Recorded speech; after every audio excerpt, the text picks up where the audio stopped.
Era sábado por la tarde. El sol acababa de ponerse creando un crepúsculo que hacía difícil decidir si encender ya los faros del coche. Mateo Vargas no tuvo que tomar esa decisión. Estaba entrando en el garaje de su casa en una calle tranquila de Ronda. Un momento después, un hombre esbelto y de pelo oscuro salió por una puerta lateral cargando una bolsa de viaje, un maletín y un ordenador portátil. Años de experiencia le permitían manejar los bultos con facilidad. Entró en su casa sin llamar a su esposa Lucía, sabiendo que no estaba. Fue al salón, dejó el maletín y el portátil en el sofá y la bolsa de viaje al pie de la escalera. Colgó su abrigo en el armario junto a la puerta principal, luego se quitó la chaqueta y la corbata desabrochándose los botones superiores de la camisa. Acababa de regresar de una reunión regional de directivos de Industrias ABC, aunque técnicamente no era directivo, sino el principal analista de sistemas. Su supervisor, bueno para organizar al personal, pero un completo ignorante en sistemas informáticos, le había exigido que asistiera a la reunión en Málaga. Le había dicho a su esposa que volvería el lunes, alegando que a la reunión le seguían unos seminarios de fin de semana. Tenía sus razones para ello y no quería volver demasiado pronto lamentando no haber llevado ropa cómoda para el viaje. Sabía que Lucía habría cuestionado el porqué. Ya en casa se duchó y se puso unos vaqueros y un polo. Tras una cena rápida con las sobras y una botella de cerveza, leyó el periódico local en el salón aparentando ser un marido que se relaja tras un viaje. En realidad, estaba haciendo tiempo lidiando con una crisis personal. Había superado la negación, pero todavía se enfrentaba a la ira, la negociación, la depresión y la aceptación. Pasada la medianoche, limpió la cocina dándose cuenta de que era una forma de procrastinar. Incapaz de encontrar otra solución, se puso una chaqueta ligera y se dirigió a la puerta lateral. Recordando algo, volvió al salón, envió un correo electrónico desde su portátil y luego salió de casa. Después de 5 minutos en el garaje, se marchó en su coche mientras la puerta del garaje se cerraba tras él. A las 7:37 de la mañana, la operadora de emergencias del 112 de Ronda respondió a una llamada. 112. ¿Cuál es su emergencia? Una voz femenina que sonaba joven respondió: necesito a la policía. Creo que se ha cometido un crimen. ¿Dónde se encuentra, señora?, preguntó la operadora. Estoy en una cabina telefónica en el Paseo del Parque, cerca del Parque de los Reyes Católicos, respondió ella. La operadora, entendiendo la mala conexión, preguntó: ¿qué crimen se ha cometido, señora? ¿La han atacado o robado? La joven dudó antes de responder. No, no he sido yo. Estoy bien. Estaba corriendo por el parque por el camino de acceso a las zonas de picnic y vi un coche aparcado allí. Las puertas estaban abiertas, las luces encendidas y había mucha sangre. La operadora, ahora muy interesada, preguntó: ¿se necesita una ambulancia? ¿Hay heridos? No había nadie. Solo un coche vacío y sangre unos segundos después, añadió. No miré mucho a mi alrededor. Tenía miedo de que alguien viniera a por mí, así que corrí a esta cabina para llamaros. Ha hecho lo correcto. Una patrulla está en camino y debería llegar en menos de 10 minutos. Por favor, espere a los agentes para poder indicarles la ubicación exacta. Alarmada, la interlocutora respondió: No voy a esperar. ¿Y si vienen a por mí? Me voy a casa. Y colgó. La operadora miró la pantalla mientras la llamada terminaba. Maldita sea, espero no haber desviado a los agentes de algo más importante. Alrededor de las 2 de la tarde, el inspector Pedro Nieto llegó a la casa de los Vargas. Una mujer rubia entró en el camino de entrada mientras él salía de su coche. Se acercó rápidamente a ella. Disculpe, busco a la señora Vargas. Ella se giró sacando una maleta del coche y respondió: Soy Lucía Vargas. Le conozco, ¿no, señora? Soy el inspector Pedro Nieto de la Policía Nacional. Estamos intentando localizar a su marido, Mateo Vargas. Su coche fue encontrado abandonado en el Parque de los Reyes Católicos esta mañana. Le mostró su placa e identificación. Lucía pareció preocupada, pero luego dijo: ¿Mateo está en Málaga? Siempre deja su coche en el aparcamiento del aeropuerto. Debe de haber un error. El inspector Nieto insistió. Estamos seguros de que es su coche. Tanto la matrícula como el número de bastidor coinciden con su registro. Confundida, caminó hacia la puerta lateral. Si es su coche, deben de haberlo robado del aeropuerto. No sé qué más decirle. Nieto persistió. ¿Cuándo fue la última vez que habló con su marido? ¿Podría llamarle ahora para asegurarse de que está en Málaga? ¿Tiene un teléfono móvil al que pueda llamar? Lucía se detuvo, dejó su bolsa y buscó su teléfono en el bolso. Me llamó ayer por la mañana desde Málaga. Le llamaré ahora. Marcó su número, pero un teléfono sonó en el bolsillo del inspector. Él contestó, «Dígame, señora Vargas». Sorprendida, ella preguntó, «¿Cómo tiene el móvil de Mateo Nieto?». Respondió, «No puedo dárselo. Es una prueba en un posible delito grave. Se encontró en el coche de su marido». Lucía, ahora más preocupada, preguntó, «¿Delito grave? ¿Qué quiere decir?». El coche de su marido fue encontrado con las puertas abiertas y un agujero de bala. Necesitamos encontrarle para descartarlo como víctima o sospechoso. Podría llamar a su hotel en Málaga. Lucía recogió su maletín y dijo, «Claro, el número del hotel está en mi agenda. Siempre se aloja en el mismo Hotel Meliá. Entra y lo aclararemos todo». Dentro en la cocina encontró rápidamente el número y llamó al hotel.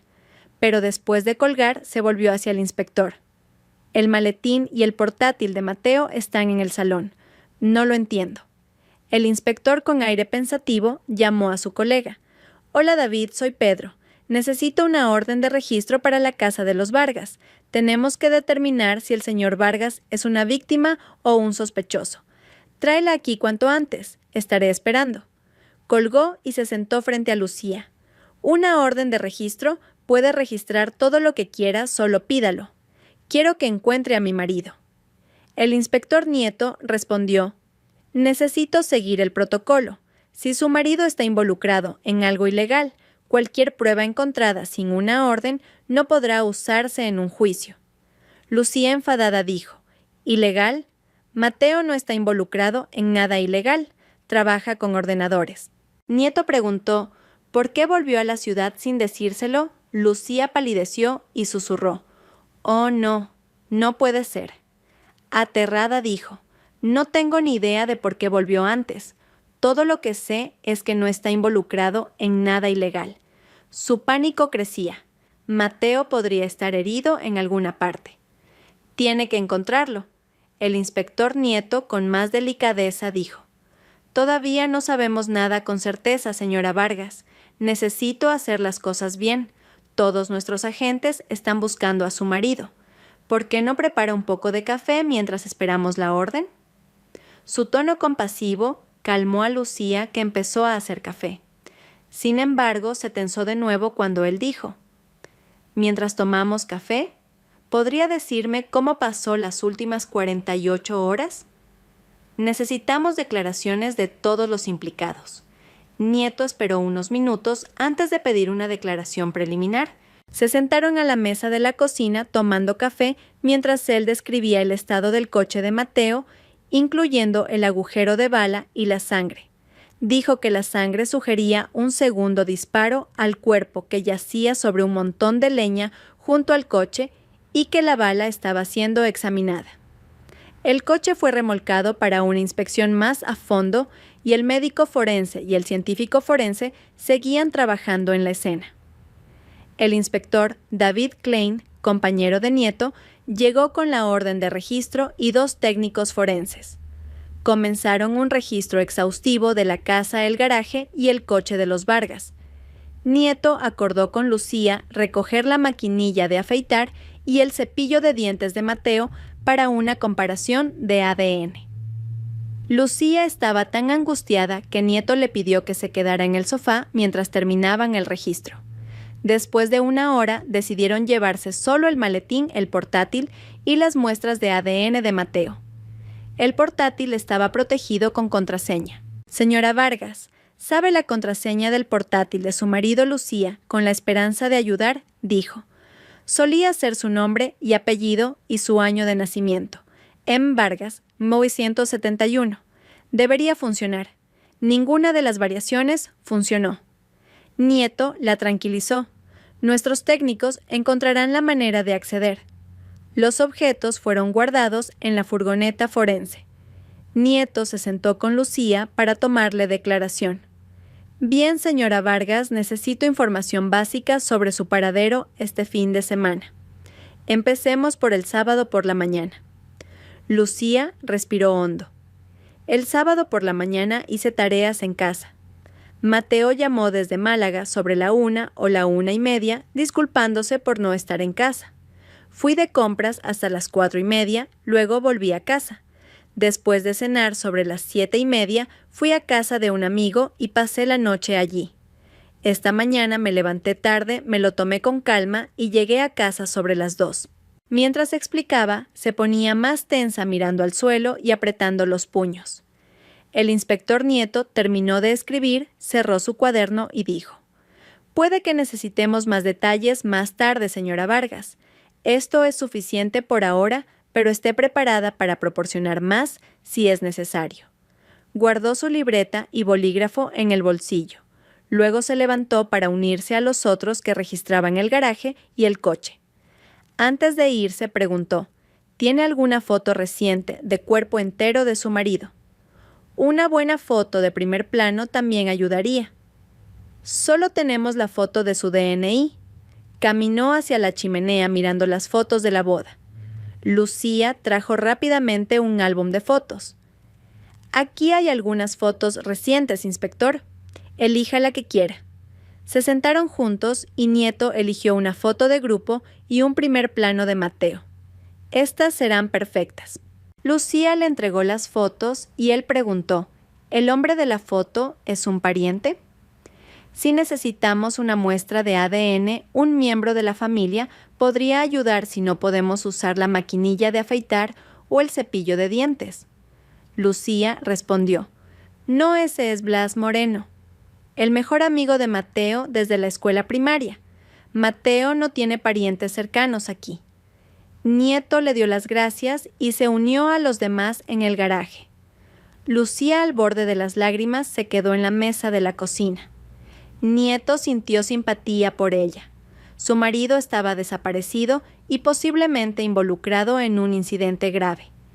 El hecho de que ella no supiera que él estaba en la ciudad añadía misterio al asunto. Los inspectores y los expertos forenses terminaron de registrar el garaje y el coche. Encontraron manchas de sangre en los pedales del acelerador y del freno del coche de Lucía, lo que les llevó a remolcarlo para una inspección más a fondo. Mientras los técnicos recogían sus cosas, los inspectores discutían el caso. Nieto, de cara a la puerta lateral, le dijo a su compañero: «¿Qué opinas de la señora Vargas?»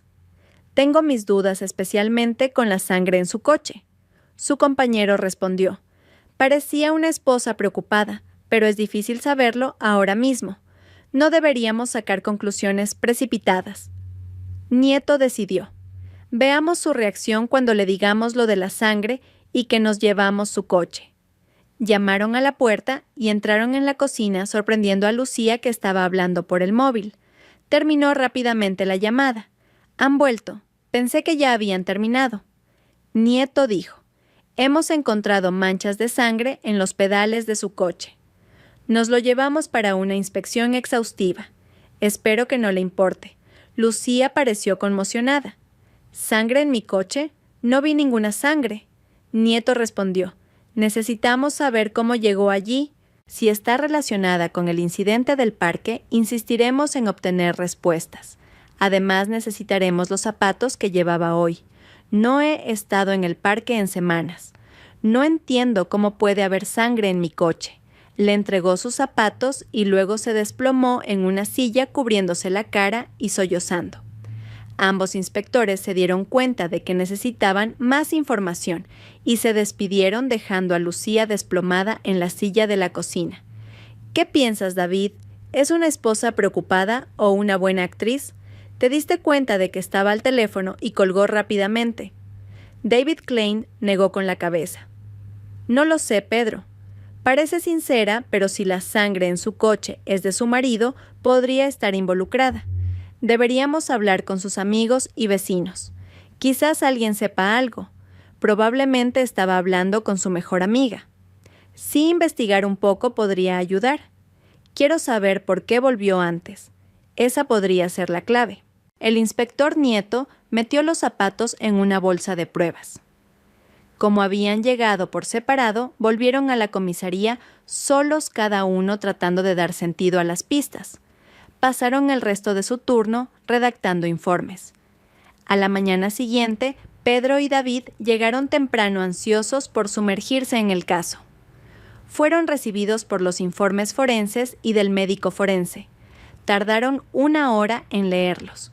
Los informes apuntan en la misma dirección, pero no deberíamos precipitarnos, señaló Pedro. Veamos qué más podemos encontrar del ordenador. Mientras tanto, deberíamos hablar con su abogado y sus colegas. David estuvo de acuerdo y visitaron al abogado de Mateo, Roberto García, quien rápidamente les dedicó unos minutos de su tiempo. No puedo discutir la situación legal de mi cliente. ¿Qué necesitan? El inspector Nieto dijo: necesitamos confirmación de estos correos electrónicos enviados a usted desde el ordenador de Mateo Vargas. Queremos asegurarnos de que no son solo borradores. Le entregó 4 páginas. El abogado confirmó: estos son originales. Puedo confirmar su recepción. Los inspectores le dieron las gracias y se dirigieron a su coche intercambiando sonrisas. De camino a Industrias ABC, Pedro dijo: como mencionaste, la cónyuge suele estar involucrada, pero tenemos más trabajo por hacer. En el lugar de trabajo de Mateo fueron conducidos al despacho de su supervisor. El inspector Klein tomó la iniciativa. Estamos investigando el hallazgo del coche de Mateo Vargas en el Parque de los Reyes Católicos. Puede que haya leído sobre ello. Tenemos algunas preguntas. El jefe de Mateo les aseguró su cooperación. Mateo es un empleado valioso. ¿Qué necesitan saber primero? ¿Se suponía que Mateo debía quedarse en Málaga hasta el viernes por la noche? Según se informa, tenía seminarios el sábado y el domingo. Necesitamos confirmar su horario. El jefe de Mateo respondió rápidamente. Mateo no tenía ningún evento programado para el fin de semana. Le esperaba de vuelta el viernes por la noche. El inspector Klein tomó nota de esto y continuó. ¿Ha notado algo inusual en Mateo últimamente? ¿Algo que le preocupara? El jefe pensó por un momento y luego respondió. Mateo parecía tener muchas cosas en la cabeza últimamente. Le pregunté si tenía algún problema, pero dijo que todo estaba bien. Ha estado muy meditabundo. Supuse que simplemente estaba trabajando duro. Los inspectores le dieron las gracias y regresaron a su coche sintiendo que estaban progresando. A última hora de la mañana estaban de vuelta en la oficina y recibieron los resultados preliminares de ADN y un informe forense que incluía una extraña caja con cables. Con más piezas del rompecabezas en su lugar, revisaron sus notas e información en una sala de interrogatorios, seguros de que tenían una mejor comprensión. Decidieron visitar a Lucía Vargas de nuevo, llegando a la casa de los Vargas sobre las 3 de la tarde. No llamaron con antelación para pillarla por sorpresa. Lucía pareció sobresaltada cuando los vio. «Inspectores, ¿han encontrado a mi marido?» «Llamo al sargento cada 2 horas y no tienen nada que informar». El inspector Nieto respondió: «No, pero hemos hecho algunos progresos. Nos gustaría hacerle algunas preguntas». Lucía, avergonzada, dijo: «Claro, entren. Haré todo lo posible por ayudar». En el salón, los inspectores se sentaron frente a ella. El inspector Klein abrió su cuaderno y preguntó: ¿hay algo que quiera decirnos sobre su relación con Blas Moreno? Lucía palideció. Blas, ¿es el mejor amigo de mi marido? Es solo mi amigo. El inspector Nieto preguntó con calma. ¿Está teniendo una aventura con Blas Moreno? Lucía, aún más pálida, tartamudeó. Absolutamente no. ¿Cómo puede preguntarme eso? El inspector se levantó. El inspector Klein dijo: necesitamos que venga a la comisaría para una declaración formal. Lucía entró en pánico. ¿Qué? ¿Estoy detenida? ¿Por qué tengo que ir a la comisaría? Todavía no está detenida. Necesitamos una declaración oficial. Puede tener un abogado si lo desea. Lucía respondió rápidamente. No necesito un abogado. Iré a la comisaría. Haré lo que sea necesario para ayudar a encontrar a Mateo. Lucía acompañó a los inspectores a su coche. Una vez en la comisaría, la llevaron a una sala de interrogatorios poco iluminada, diseñada para crear un ambiente negativo. Le pediremos que espere aquí mientras reunimos nuestros documentos. ¿Está segura de que no quiere un abogado? El inspector Nieto le dio otra oportunidad para decidir. Ella se negó sacudiendo la cabeza con sus ojos azules llenos de lágrimas. El inspector salió de la sala asegurándose de que las cámaras estuvieran encendidas. El inspector Klein le dijo a su superior: «Quiero una buena grabación de todo lo que se diga. Creo que vamos a resolver este caso». Pedro Nieto se acercó con unos expedientes. «Tomemos un café primero. Dejémosle un poco de tiempo para reflexionar». Los tres hombres estuvieron de acuerdo y pasaron 20 minutos en la cafetería discutiendo el caso y planeando el interrogatorio. Mientras tanto, al otro lado de la ciudad, un voluntario en la línea de colaboración ciudadana respondió a una llamada. «Buenos días, Colaboración Ciudadana. Ofrecemos hasta 1,000 euros por pistas sobre crímenes resueltos. Esta llamada está siendo grabada». Tras unos segundos de silencio, un hombre mayor habló. «¿Puedo conseguir dinero si ayudo a la policía?» «Depende de su pista y de cómo ayude a la policía. ¿Tiene alguna información sobre un crimen?» Hubo otra pausa antes de que el hombre dijera: «¿Me dan el dinero enseguida? ¿Y si la policía me engaña?» «El dinero no es de la policía, así que no le estafarán. Dígame lo que sabe y le daré un número de código. Puede volver a llamar en unos días para ver si su pista ha ayudado». El hombre sonaba frustrado. «Necesito el dinero ahora. Necesito zumo. Si necesita comida, puedo dirigirle a refugios. No comida zumo, del que cuesta 5 euros la botella». El voluntario sonrió, pero dijo: «Si su pista es buena, podría comprar mucho zumo». «Vale, esperaré. Vi a alguien tirar un arma al río bajo el puente nuevo. Fue el domingo por la mañana. Llevaba un rifle y 2 palas». El voluntario preguntó: «¿Fue en el lado este del puente? ¿Las tiró al agua así? Simplemente las arrojó desde el muelle». «Puedo describirlo. Era grande con el pelo rubio y su coche. Era azul oscuro. La matrícula empezaba por ASS, pero no recuerdo el resto». El voluntario tomó nota de la información y dijo: «Tengo todo lo que necesitamos. Su número es 127. Vuelva a llamar en unos días y le diremos si ayudó a la policía». El voluntario transmitió la información al oficial de enlace de la policía.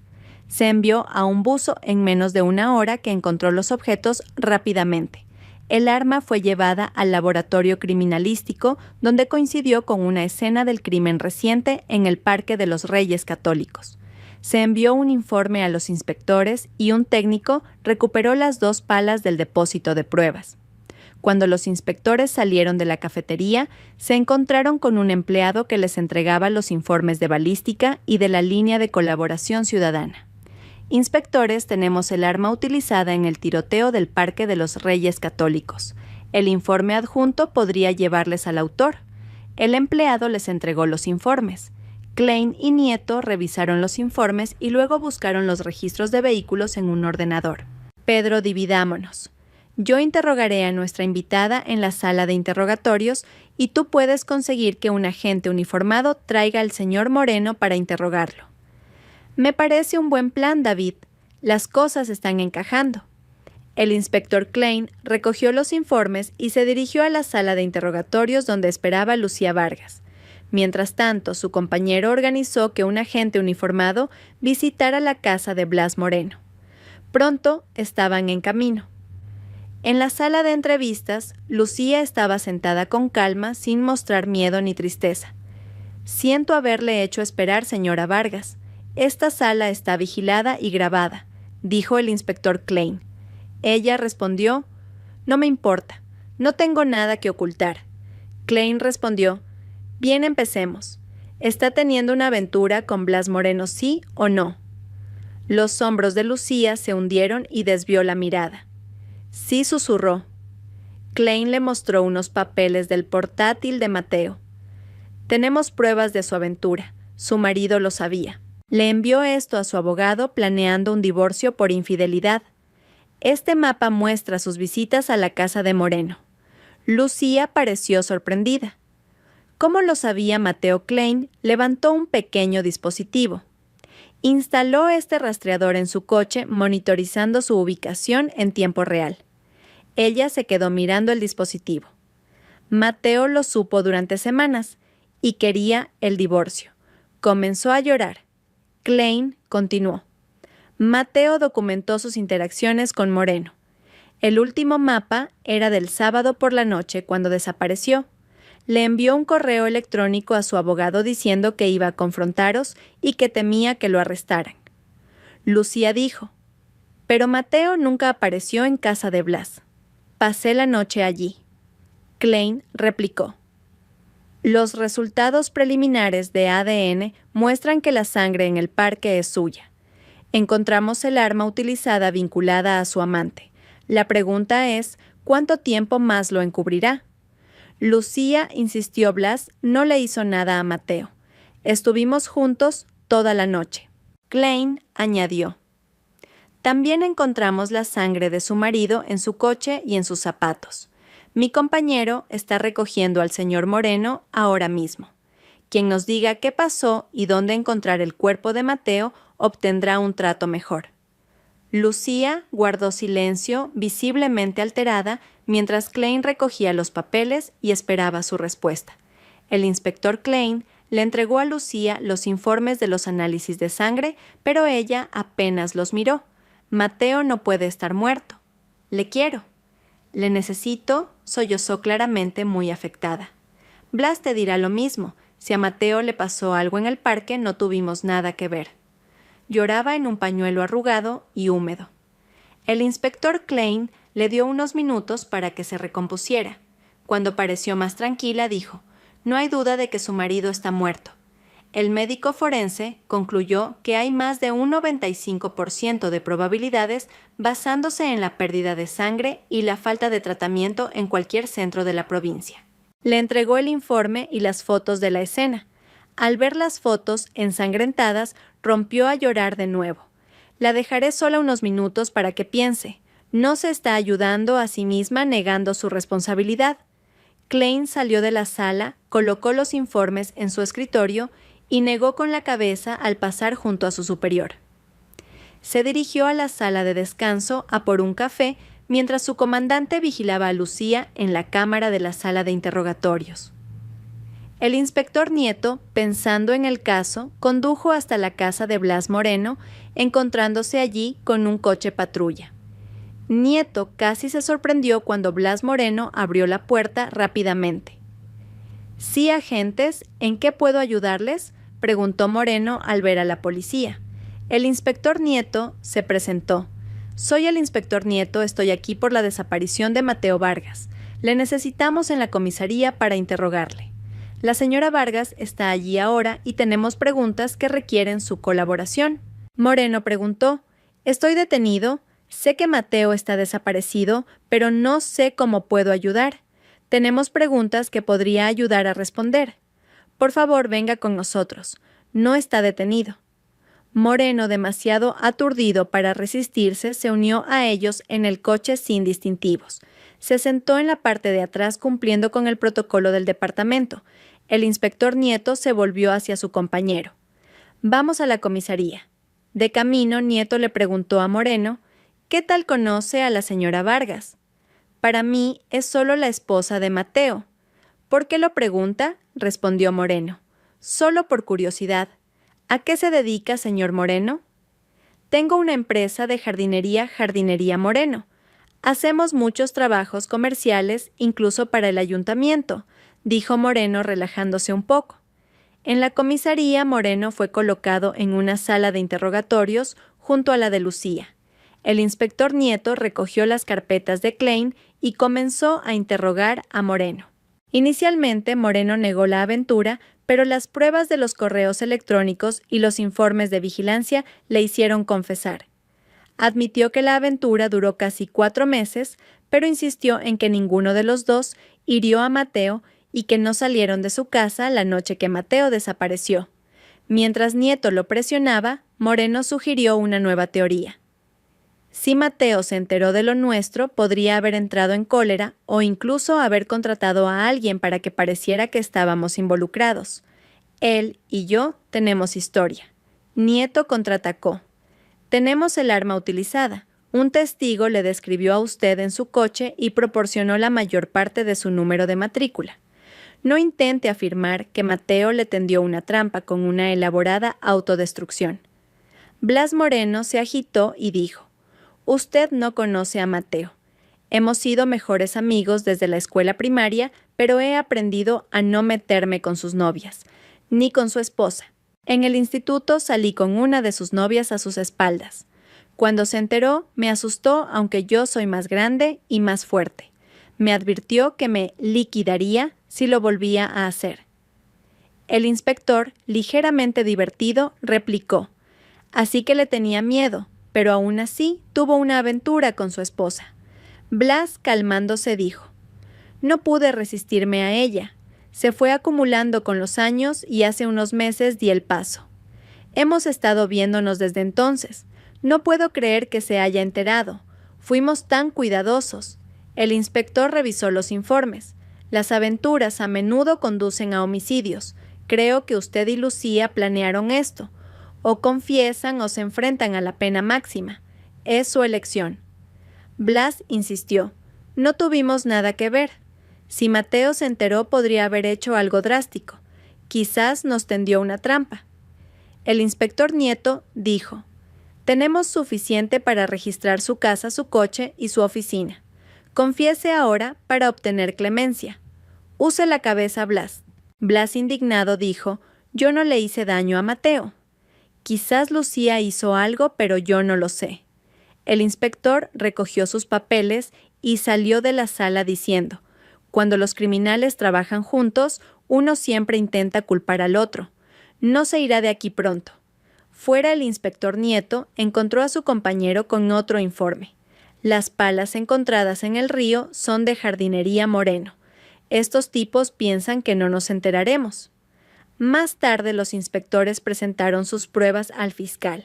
A pesar de la falta de un cuerpo, las pruebas eran lo suficientemente sólidas como para presentar cargos. Media hora después, Lucía Vargas y Blas Moreno fueron acusados del homicidio de Mateo Vargas. Proclamaron su inocencia mientras se les leían sus derechos. Tras la lectura de cargos a Lucía y Blas, se les tomaron las huellas dactilares y se les fotografiaron. No fue necesario decirles que no sonrieran. Mientras los conducían de vuelta a sus celdas, hablaron por primera vez desde que fueron acusados. ¿Qué vamos a hacer, Blas? ¿No pueden creer que le hiciéramos algo a Mateo, verdad?, preguntó Lucía, todavía sollozando. Necesitamos nuestros propios abogados o quizás compartir uno para ahorrar dinero, ya que nos acusan de lo mismo. Pero todo esto está mal. Creo que Mateo nos tendió una trampa, dijo Blas frustrado. No puedes creer eso, ¿verdad? ¿Por qué Mateo llegaría a tales extremos?, preguntó Lucía sorprendida. Creo que no conocías a Mateo tan bien como pensabas. Me sorprende que no hiciera algo drástico cuando se enteró de lo nuestro. Si hubiera pensado que se enteraría, no te habría tocado, respondió Blas, negando con la cabeza. Blas le contó a Lucía sobre un incidente pasado cuando había salido en secreto con la novia de Mateo. De pie junto a los barrotes de las celdas, separados por un muro de hormigón, podían hablar fácilmente. No creo que Mateo hiciera esto. Ni siquiera sé cómo se enteró. Siempre fuimos cuidadosos y solo nos veíamos cuando él estaba fuera de la ciudad, dijo Lucía pensativa. Me arrepiento de haberle traicionado. Incluso si no está muerto, quiero el divorcio. Añadió su voz apagándose por la emoción. Blas escuchó sus sollozos y dijo: Lisa, basta. Sabías los riesgos cuando viniste a mi casa. Eras consciente de las consecuencias.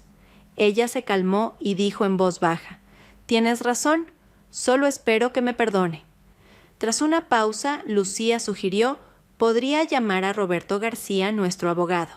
Quizás pueda representarnos a ambos y dividir los costes». Estuvieron de acuerdo y Lucía llamó la atención de un oficial para hacer una llamada. Sin embargo, Roberto García se negó debido a su implicación en el proceso de divorcio de Mateo, recomendando en su lugar a su colega Basilio Suárez. Lucía aceptó y Suárez se puso en camino. Blas se alegró al oír esto y le dio las gracias a Lucía. Esperaron en sus celdas hasta que llegó Basilio Suárez, un abogado experimentado. Las presentaciones fueron breves y Suárez revisó los cargos.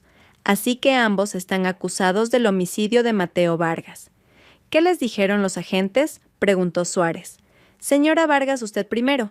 Solo los puntos principales. Lucía relató su historia terminando entre lágrimas. No tuve nada que ver. Quiero a Mateo. No podría hacerle daño. Suárez se dirigió entonces a Blas. Su turno. Brevemente. Blas resumió su experiencia afirmando: «No tuvimos nada que ver con la desaparición de Mateo. Creo que Mateo organizó esto para incriminarnos». Suárez, sintiendo la urgencia, dijo: «Tenemos que centrarnos en sacaros de aquí. La fianza probablemente se fijará en 100.000 euros cada uno». ¿Será eso un problema?, Lucía, sorprendida, preguntó. «¿Necesito 100.000 euros para la fianza?» «No solo el 10% o 10.000 euros en efectivo», para el avalista, la tranquilizó Suárez. Acordaron que podían conseguir la fianza y estaban ansiosos por salir.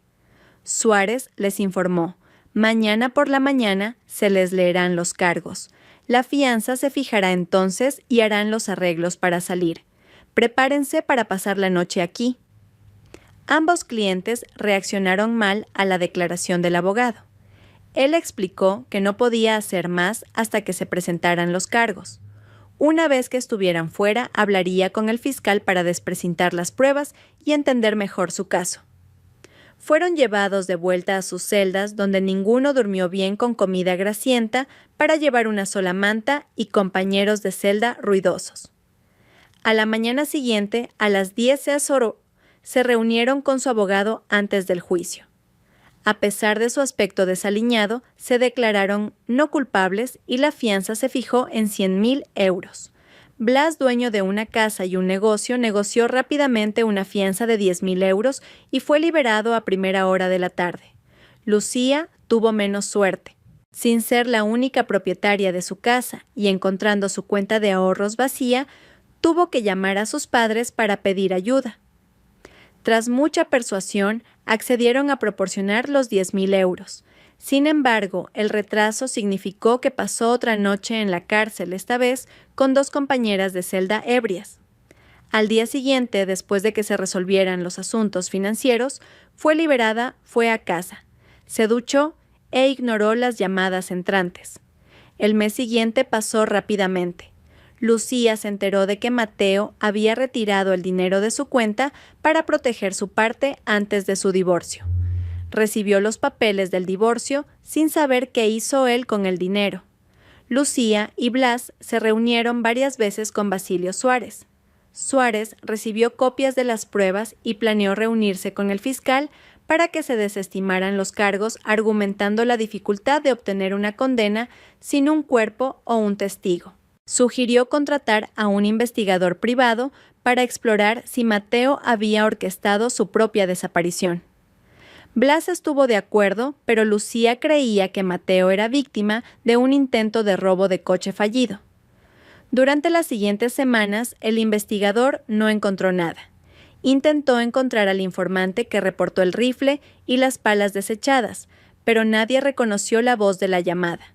El informante nunca volvió a llamar, lo que se sumó al misterio. Mientras tanto, las tensiones entre Lucía y Blas crecieron. Después de su liberación, Blas sugirió que continuaran su aventura. Lucía se negó, culpándole de su situación. «No quiero tener nada que ver contigo, excepto nuestro caso judicial», dijo a menudo, llorando. La respuesta de Blas fue fría. «Como quieras, Lucía. No eres la única mujer en la ciudad». Solo hablaban en compañía de su abogado, manteniendo las distancias. Su aventura se había vuelto gélida. Un mes después de su liberación, Basilio Suárez organizó una reunión con el fiscal Javier Baena. Lucía y Blas esperaban que se retiraran los cargos, ya que habían sido acosados con preguntas sobre su relación. Filtraban las llamadas usando el identificador de llamadas y contestadores automáticos, ansiosos por limpiar sus nombres y seguir adelante. Javier Baena, sorprendentemente joven y elegante, comenzó a cabo de recibir los informes finales del médico forense y de la policía. Basándome en las pruebas, ofrezco una sentencia reducida de 8 a 12 años por una declaración de culpabilidad de homicidio en segundo grado. Lucía y Blas se quedaron atónitos, proclamando su inocencia a gritos. Su abogado, tratando de calmarlos, preguntó cómo Baena justificaba la oferta. Baena explicó: «Tenemos nuevas pruebas. El ADN de la sangre en la matrícula de su coche y en la junta del maletero coincide con el de Mateo Vargas. Además, el polietileno negro encontrado bajo el coche de Mateo coincide con material de su negocio de jardinería». Lucía, enfadada, acusó a Blas. «¿Qué has hecho, Blas?», explotó. «Sabes que no tuve nada que ver». «Estabas conmigo cuando ocurrió», Basilio Suárez intervino calmándolos a ambos. Se dirigió a Baena. «Disculpe a mis clientes. Esperábamos que se retiraran los cargos y su declaración les ha pillado por sorpresa». Baena, divertido, respondió: «Lo entiendo, pero tenemos suficientes pruebas para ir a juicio. El informe del médico forense confirma que la víctima perdió demasiada sangre para sobrevivir. La escena del crimen sugiere que el cuerpo fue arrastrado y cargado en un coche. La fiscalía confía en su caso». Baena entregó los informes y se fue. Lucía y Blas hablaron apresuradamente con Suárez, quien les dijo que se callaran. «Sé que estáis conmocionados. No os peleéis entre vosotros. Necesitamos encontrar una defensa. ¿Queréis rechazar el acuerdo?». Ambos rechazaron el acuerdo, convencidos de que no serían condenados. Suárez accedió a prepararse para el juicio. Después de que se fueran, Suárez revisó los informes cuestionando si sus clientes eran sinceros. A pesar de sus dudas, estaba comprometido a defenderlos. Meses después comenzó el juicio. El juez Roberto Cuesta tomó asiento a las 10:00 de la mañana del lunes. Basilio Suárez se sentó entre Lucía y Blas para manejar su tensión. Había considerado sugerir abogados separados, pero no podían permitírselo. El negocio de Blas estaba en dificultades, y Lucía había dejado su trabajo debido al estrés del juicio y las dificultades con los amigos de su marido desaparecido. El fiscal Javier Baena comenzó su alegato inicial directamente. «Miembros del jurado, no tenemos el cuerpo de Mateo Vargas, pero pretendemos demostrar que está muerto y que los acusados son culpables de su homicidio». Reveló que los acusados tenían una aventura que Mateo Vargas descubrió, lo que le llevó a solicitar el divorcio. Aunque no está claro cómo o cuándo Mateo se enteró, los rastros en su ordenador muestran que sabía cuándo y dónde se encontraban.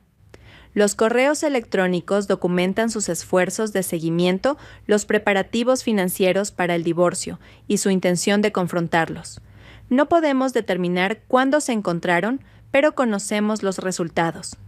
Las pruebas sugieren que se encontraron en la residencia del señor Moreno, donde el señor Vargas fue incapacitado, colocado en el asiento del pasajero y conducido al Parque de los Reyes Católicos. Allí le dispararon en la parte superior del pecho, probablemente mientras estaba inconsciente. Fue arrastrado fuera del coche, arrojado al suelo y disparado de nuevo, esta vez alcanzando su arteria carótida. Las fotos explícitas mostrarán sus momentos finales. En este punto, Lucía Vargas perdió la compostura, requiriendo la intervención del juez Cuesta para restaurar el orden. Baena continuó: «Después del segundo disparo, el señor Vargas fue envuelto en plástico, arrastrado fuera del lugar y cargado en el maletero del señor Moreno. Fue conducido a un lugar desconocido y enterrado. El arma homicida y las palas fueron arrojadas al río, pero un ciudadano preocupado informó de esto, lo que llevó a la policía a recuperarlas. El análisis forense confirmó la presencia de los acusados en la escena del crimen. La sangre del señor Vargas se encontró en el coche del señor Moreno y en los zapatos de Lucía Vargas. Baena concluyó: la defensa alegará que no estuvieron en la escena basándose en la coartada mutua. Confío en que verán a través de esto y los declararán culpables. Basilio Suárez contraatacó enfatizando la presunción de inocencia e instando al jurado a centrarse en las pruebas. A pesar de sus esfuerzos, la declaración del fiscal tuvo un fuerte impacto. El primer testigo, un experto en informática, testificó sobre los correos electrónicos y mapas que Mateo Vargas usó para rastrear las reuniones de su esposa con el señor Moreno. El dispositivo de rastreo descrito en la carta de Mateo a su abogado registró con precisión ubicaciones y horas. Esta evidencia avergonzó a Lucía Vargas, mientras que Blas Moreno parecía aburrido. El contrainterrogatorio de Suárez arrojó poco, ya que el dispositivo y los correos electrónicos eran indiscutibles. Los reporteros tomaron notas especialmente sobre el dispositivo de rastreo, anticipando el interés de sus lectores.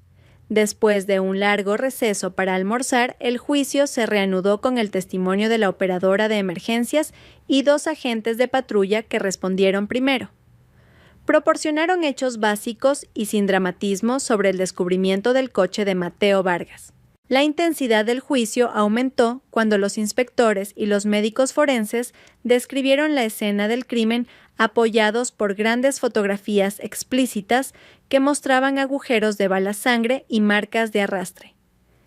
El médico forense detalló la pérdida de sangre estimando entre 1,5 litros y 2 litros y describió los chorros de sangre que indicaban una arteria seccionada. Concluyó que Mateo Vargas estaba muriendo cuando Lucía Vargas perdió el control y gritó: «No, Mateo no puede estar muerto». Su arrebato obligó al juez a suspender el juicio hasta la mañana siguiente. El segundo día comenzó con el experto médico, continuando su testimonio centrándose en las pruebas de muestras de sangre. Después de 15 minutos, el fiscal Javier Baena terminó su interrogatorio, cediendo el testigo al abogado defensor Basilio Suárez. Suárez comprobó que Lucía Vargas, ahora sedada, estaba tranquila.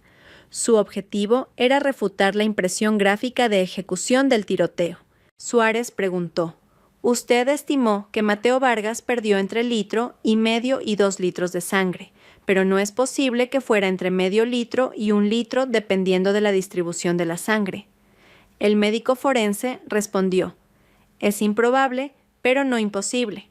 Suárez continuó: «¿Podrían los primeros auxilios haber disminuido la fatalidad de la herida de Mateo Vargas?».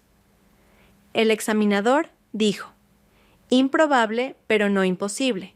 Se habría requerido atención médica inmediata». Suárez destacó la falta de pruebas de asistencia inmediata y despidió al testigo habiendo conseguido pequeñas concesiones. A continuación, un científico forense especializado en armas y municiones testificó sobre 2 balas recuperadas. Una bala del asiento del coche estaba deformada. La otra de la leña estaba en buen estado y coincidía con el arma recuperada. Suárez preguntó: ¿se examinaron las balas en busca de restos de hueso o carne? El técnico confirmó trazas mínimas de sangre en las balas, explicando que el paso a través de capas de acolchado y tela probablemente las limpió. Señaló que las balas tenían una cubierta metálica completa típica del uso militar con una aleación de cobre y acero alrededor del núcleo. Explicó que esta cubierta es más resistente que una cubierta estándar totalmente metálica, generalmente hecha de cobre. Esto fue bueno y malo para la defensa. Si bien no había pruebas de que las balas atravesaran el cuerpo, las circunstancias y el tipo de bala explicaban la situación. La esperanza de rastrear el arma era inútil. Se vendió en una feria de armas hace 20 años sin registro del comprador. Basilio Suárez confirmó que no se encontraron huellas dactilares ni ADN de los acusados en el arma ni en los casquillos. Todo lo que no fue arrastrado por el agua del río fue limpiado antes de ser desechado. Otro técnico discutió las palas encontradas. No había huellas dactilares ni ADN, pero llevaban la marca Jardinería Moreno. Se encontraron 14 palas idénticas en el negocio de Moreno. El contrainterrogatorio no arrojó nueva información. Los testigos del Departamento de Ciencia Forense y la policía continuaron durante toda la mañana y la tarde. El contrainterrogatorio más significativo de Basilio Suárez ocurrió con un técnico que encontró sangre en el coche de Blas Moreno. El técnico admitió que la sangre podría haber sido plantada por un tercero, dándole a Suárez una pequeña victoria. Las cosas se complicaron con el testimonio del técnico en la casa de Lucía Vargas. Se encontró sangre en su coche y en su zapato derecho. Aunque el técnico admitió que no podían determinar si la sangre se transfirió del zapato al pedal del acelerador o viceversa, el abogado esperaba que esta duda ayudara a Lucía. Cuando los testigos de la acusación concluyeron la tercera mañana, comenzó con la presentación de pruebas de la defensa. Los periódicos locales especulaban que la defensa tendría dificultades contra las pruebas de la acusación. Sugirieron que sin un cuerpo, una condena sería difícil, especialmente dada la estrategia de la defensa de sembrar dudas sobre si Mateo Vargas estaba realmente muerto. El primer testigo de la defensa de Basilio Suárez fue el experto en análisis de sangre, el Dr. Wilbur. Testificó que se podría haber hecho un mejor trabajo recolectando las pruebas de sangre. Analizar adecuadamente el suelo empapado de sangre podría haber dado una estimación más precisa de la pérdida de sangre. Creía que tan solo 750 mililitros de sangre podrían haber creado la escena y alguien que perdiera esa cantidad de sangre aún podría estar vivo. El fiscal no lo contrainterrogó. A continuación, Blas Moreno testificó declarándose inocente y sugiriendo que Mateo orquestó su propio homicidio. Declaró que nunca había tenido un arma y que las palas encontradas podrían haber sido robadas de sus lugares de trabajo. Basilio Suárez mantuvo el testimonio breve, cediendo a Moreno para el contrainterrogatorio. Javier Baena preguntó: ¿por qué cree que Mateo Vargas organizaría su propio homicidio? Blas relató cómo Mateo lo había amenazado en el instituto después de que Blas saliera con la novia de Mateo a sus espaldas. Baena preguntó entonces: ¿así que esta no es la primera vez que interfiere en las relaciones de Mateo Vargas? ¿No cree que si quisiera destruir a alguien le habría elegido a usted, Blas Moreno? No pudo responder directamente a la pregunta, murmurando que su ventaja física sobre Mateo habría evitado una confrontación. Así que cree que podría intimidar a su amigo para que se quitara la vida. ¿Es por eso que se sintió cómodo llevándose a su esposa?, preguntó el fiscal. Luego continuó sin esperar una respuesta. Sus acciones demuestran que es un narcisista que cree que puede tener a cualquier mujer y despreciar la amistad. Basilio Suárez objetó argumentando que el fiscal estaba testificando en lugar de hacer preguntas. El juez estuvo de acuerdo e instruyó al jurado a ignorar la última declaración del fiscal. A pesar de esto, Blas estaba visiblemente molesto, pero dejó el estrado sin más comentarios. Basilio Suárez se dio cuenta de que el testimonio de Blas había sido contraproducente, pero esperaba que el testimonio de Lucía pudiera ayudar. Lucía, más compuesta, declaró enfáticamente que no estuvo involucrada en ningún ataque a su marido, y sugirió que podría haber sido víctima de un robo de coche. Basilio optó por no hacer preguntas adicionales. El fiscal le preguntó a Lucía: ¿dónde estuvo entre la medianoche del sábado y las 2 de la tarde del domingo? Lucía, avergonzada, respondió: estuve con Blas Moreno en su casa desde las 8 de la noche del sábado hasta la 1:30 de la tarde del domingo. No ha respondido del todo a la pregunta. Díganos qué hizo desde la medianoche del sábado hasta el domingo. Lucía, nerviosa, dijo: estaba en el dormitorio de Blas a medianoche. Estábamos ya, haciéndolo. ¿Y cuánto duró eso?, presionó el fiscal. Probablemente hasta después del 1 de la madrugada, admitió Lucía, avergonzada. ¿Y luego qué?, preguntó él. Dormimos hasta las 5:45 de la mañana, dijo ella. ¿Estaba el señor Moreno en la cama cuando se despertó? Sí, estaba allí. Nos pusimos ocupados de nuevo y volvimos a dormir sobre las 6:30. Luego nos levantamos a las 11:00 de la mañana. dijo Lucía rápidamente. «¿Así que lo despertó para hacerlo de nuevo a las 6:30? Aclaró el fiscal. Lucía, avergonzada, respondió: «No, él ya estaba listo». El fiscal, viendo la reacción del jurado, continuó: «Díganos exactamente cómo lo despertó». Lucía, resignada, dijo: «Simplemente empecé a hacerlo con él». El fiscal se movió para el golpe final. Dijo que amaba a su marido. «¿Es eso cierto?». Después del enfático sí de Lucía, continuó: «Pasó la noche con su mejor amigo mientras él se quitaba la vida». ¿Cómo podemos creer que no estuvo involucrada en el final de su vida? Lucía lloró en silencio, incapaz de responder.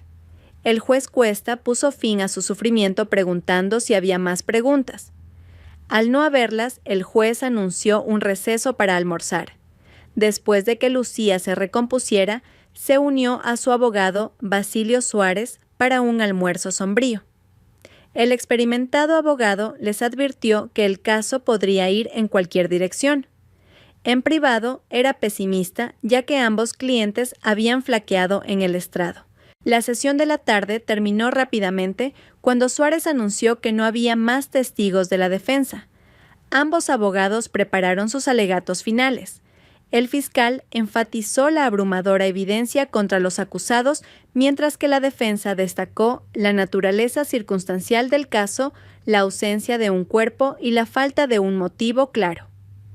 El caso pasó al jurado a las 4:00 de la tarde y deliberaron durante 2 horas antes de retirarse por la noche. A la mañana siguiente, Lucía y Blas esperaron en la oficina de Basilio Suárez el veredicto del jurado. Compartiendo una sala de conferencias, dejaron de lado sus diferencias esperando una absolución. A las 3:30 de la tarde llegó la llamada. El jurado había llegado a un veredicto. Los padres de Lucía, que habían venido a la ciudad para el juicio, estaban presentes en el tribunal.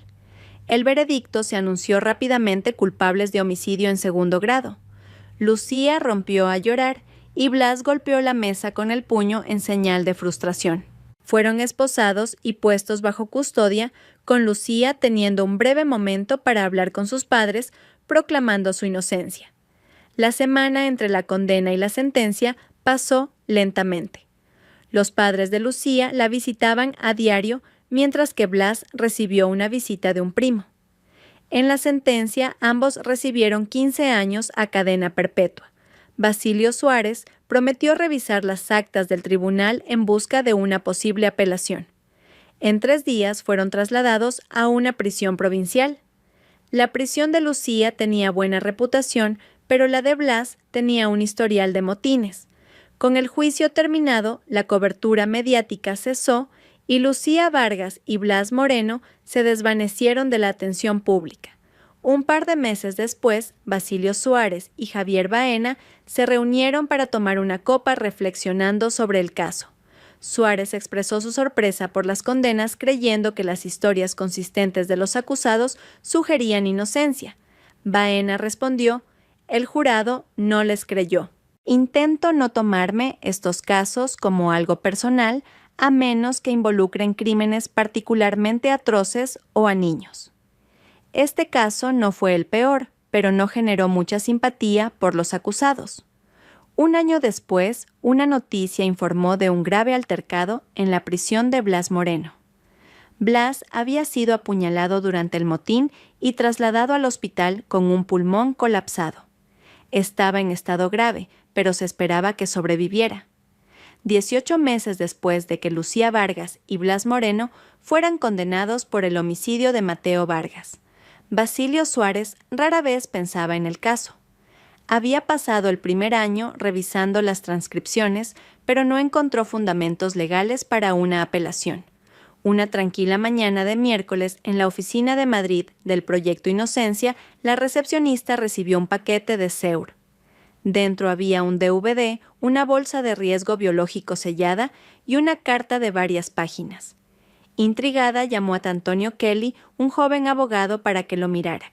Antonio, vestido de manera informal, llevó el paquete a su oficina.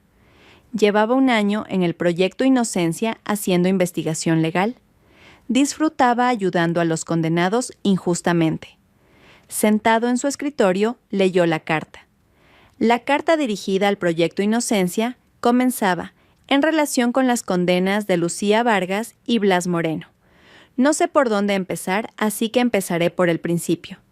Mi nombre no es importante, pero la información que tengo podría cambiar la vida de los 2 condenados y de otras 5 personas, incluyéndome a mí.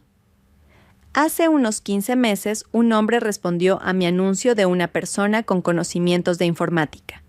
Sabía tanto o más sobre redes empresariales que yo.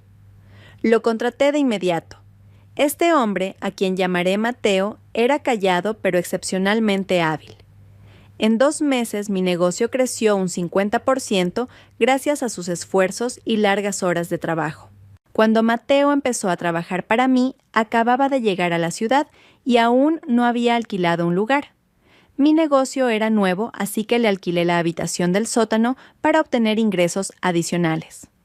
Quería reinvertir las ganancias en el negocio para mantenernos a mí y a mi hijo pequeño. Aunque era un riesgo, algo en Mateo me convenció de que no era una amenaza. Rápidamente nos acomodamos a una rutina. Durante los primeros 3 meses vivió en el sótano, pero comía con nosotros e íbamos juntos al trabajo. A menudo trabajaba horas extras sin cobrar, prefiriendo la productividad a la televisión o el sueño. Con el tiempo, nuestra relación evolucionó de empleador-empleado a amigos y finalmente a una familia amorosa. Mi hijo ahora lo llama papá. Desde el principio sentí que algo preocupaba profundamente a Mateo. Una tarde tranquila, cerré la puerta de la oficina y lo llamé decidida a averiguar qué le molestaba. Finalmente confesó que estaba huyendo de un matrimonio fallido. Su esposa lo había traicionado con un buen amigo y casi cometió un homicidio-suicidio por ello. Nuestra conversación lo ayudó a superar su pasado. Empezamos a salir los fines de semana, manteniendo roles separados durante la semana. Después de un mes, se mudó del sótano a mi dormitorio y nos convertimos en una familia. A pesar de esto, sentí que todavía ocultaba algo. Nuestra relación se hizo más fuerte y Mateo se convirtió en una figura paterna para mi hijo que necesita un padre cariñoso. Hace 4 días, Mateo se desplomó en el trabajo y le diagnosticaron una afección cardíaca que requería cirugía. Una vez estabilizado, lo trasladaron a una habitación privada donde compartió su historia temiendo que muriera con él si no sobrevivía a la cirugía. Me contó esto a lo largo de un día. Una vez que acepté compartir su historia con ustedes, pareció aliviado. Ahora, mientras duerme, estoy escribiendo esta carta con nuestro hijo dormido a su lado. Necesito terminar esta noche, crear un DVD y enviar todo para mañana al mediodía, asegurándome de que no se pueda rastrear hasta nosotros. La historia de Mateo comenzó hace casi 2 años. Estaba felizmente casado con Lucía desde hacía casi 6 años cuando notó un pequeño moratón en su pecho derecho. Inicialmente, pensando que era por golpearse con un mueble, se dio cuenta de que parecía más un chupetón. Sabiendo que no era suyo, pasó la noche preocupado por varios escenarios de cómo llegó allí el moratón. Estos pensamientos lo acompañaron al día siguiente en el trabajo. Para cuando llegó a su oficina se sintió tonto por sus sospechas. No tenía pruebas de nada malo y pensó que todo era circunstancial. Justo antes del almuerzo, el gerente de entrega de piezas le trajo un dispositivo de rastreo para evaluar y mejorar el servicio de entrega. Mateo decidió rápidamente cómo probarlo. 3 días después de instalar el dispositivo en el coche de su esposa, revisó el monitor mientras estaba en el trabajo. Ella había dicho que iba de compras, pero el rastreador mostraba que fue a la casa de Blas Moreno. 1 hora más tarde, su coche seguía allí. Sospechando, la llamó. Cuando ella dijo que estaba de compras, supo que algo andaba mal. Esa noche escuchó su falsa historia sobre las compras sintiéndose enfermo, pero decidiendo no sacar conclusiones precipitadas. La observó durante otra semana. Mientras estaba en un viaje de negocios, rastreó su coche a través de 3 provincias hasta la casa de Blas desde las 8 de la noche hasta las 2 de la madrugada. Ella mintió diciendo que había estado en casa toda la noche. La confirmación de su infidelidad lo devastó. Cuando regresó, consideró el suicidio. Sabía que Blas era un mujeriego, pero nunca pensó que iría a por Lucía. La traición de ella le rompió el corazón. Esa noche visitó a la anciana viuda de al lado con el pretexto de pedir prestada una llave inglesa. Recuperó un revólver escondido de la caja de herramientas de su difunto marido. Mateo tenía la intención de usarlo para eliminar a Blas y Lucía y luego a sí mismo. Decidió esperar hasta pillarlos juntos. Pidió su propio dispositivo de rastreo para devolver el que estaba evaluando. Afortunadamente, Lucía y Blas no se reunieron durante otra semana, lo que le dio a Mateo tiempo para recapacitar. En esos días, ideó un plan mejor para incriminarlos por homicidio. Pasó una semana planeando y reuniendo suministros. Cuando estuvo listo, alegó un viaje de negocios de fin de semana, sabiendo que se reunirían mientras él estaba fuera. Cuando su esposa fue a casa de Blas, puso en marcha su plan creando un rastro de papel que sugería que se estaba divorciando de ella. Casi se olvida de enviar un correo electrónico crucial a su abogado que implicaría a Lucía y Blas. Antes de irse, disparó una bala en el asiento del pasajero de su coche y otra en un bloque de madera, amortiguando los disparos con una manta en el garaje.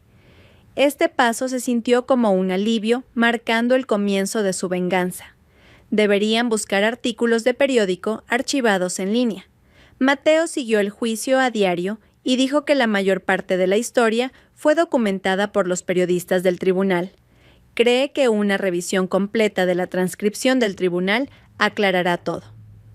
Primero condujo su coche a un parque cerca de la casa de Blas y encontró un lugar apartado. Tenía una gran bolsa de gimnasio con todos los materiales para su plan. Extendió todo sobre una mesa de picnic, cubriéndolo con una manta vieja. Descargó leña, láminas de plástico y una rueda de repuesto, creando un rastro de arrastre hasta la carretera pavimentada. Luego volvió a poner la rueda en el maletero y esparció la leña. Usando una pequeña linterna, hizo todo esto, y luego se sentó en silencio para ver si alguien se daba cuenta. Mateo se extrajo sangre de la mano usando una aguja, recolectando casi 1 litro que diluyó con agua destilada. Roció esta sangre en patrones para imitar un chorro arterial y la untó en el asiento del coche y en el suelo para sugerir una pérdida de sangre significativa. Llenó los agujeros de bala en la leña y en la tapicería del coche con más sangre. Después de terminar, guardó todo en su bolsa de gimnasio y abandonó el parque, llegando a un coche viejo que había comprado para tal propósito. Mareado por la pérdida de sangre, descansó hasta casi las 6 de la mañana y luego condujo a casa de Blas para terminar su plan. El coche de Lucía todavía estaba en casa de Blas y estaba abierto, así que puso un par de gotas de sangre en el pedal del acelerador. También untó sangre en el coche de Blas, pero se asustó cuando vio una luz encendida en el dormitorio de Blas. Se fue rápidamente, fue a una cabina telefónica y usó un cambiador de voz para informar sobre su coche en el parque fingiendo ser una mujer. Luego se deshizo de 2 palas y el revólver en el río.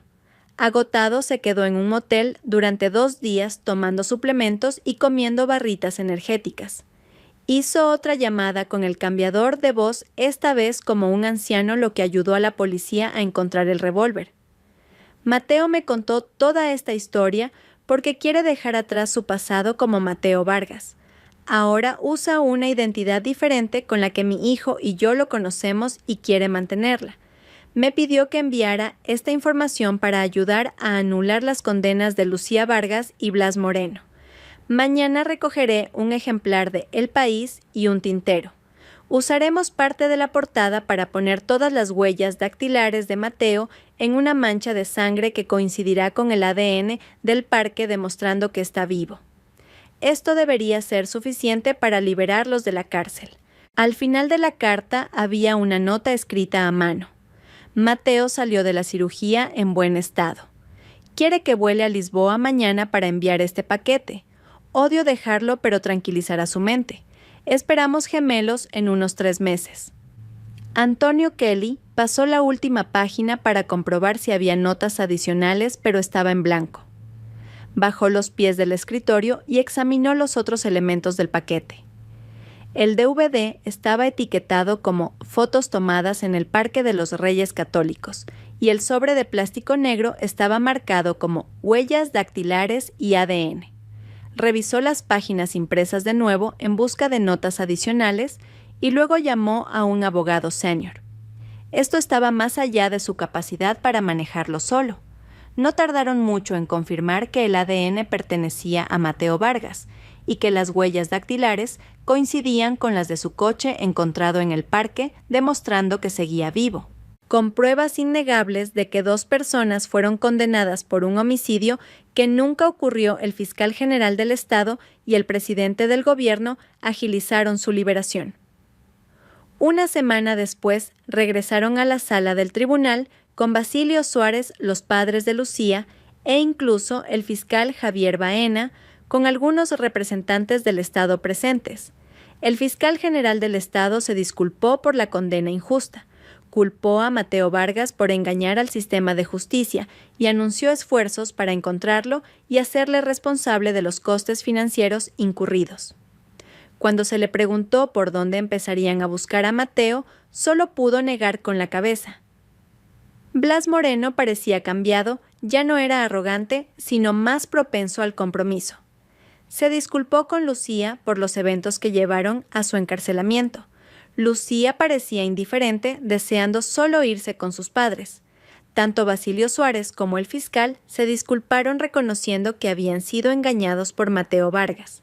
Prometieron ser más diligentes en casos futuros. Aunque el Estado no encontró responsabilidad, Lucía y Blas recibieron 50,000 euros cada uno en compensación. Blas, cuyo negocio quebró y su casa fue vendida para gastos legales, se fue de la ciudad. Le comentó a Lucía que Mateo les había hecho un daño terrible y que el cheque era una mera fracción de lo que perdió. Lucía, visiblemente desgastada por su terrible experiencia, simplemente dijo que se lo merecían y se fue sin despedirse. 2 semanas después de que los periódicos informaran de su liberación, un sobre grande llegó a la oficina de Basilio Suárez. Dentro había una nota para el abogado y un sobre sellado para Lucía. Basilio le entregó la carta a Lucía en su apartamento. Después de una breve conversación, la dejó con el sobre que abrió con aprensión. Reconociendo la letra de Mateo, leyó la carta. Lucía, me disculpo por el tiempo que pasaste en la cárcel. Tu traición con Blas casi me volvió loco. Mi nueva vida y felicidad me han demostrado que liberaros a ambos era necesario para mi propia libertad. Sé que las autoridades me buscarán, pero confío en mi nueva vida con mi nueva familia. Buena suerte y adiós, Mateo. La carta se deslizó de su mano, destrozando cualquier esperanza restante de reconciliación con Mateo.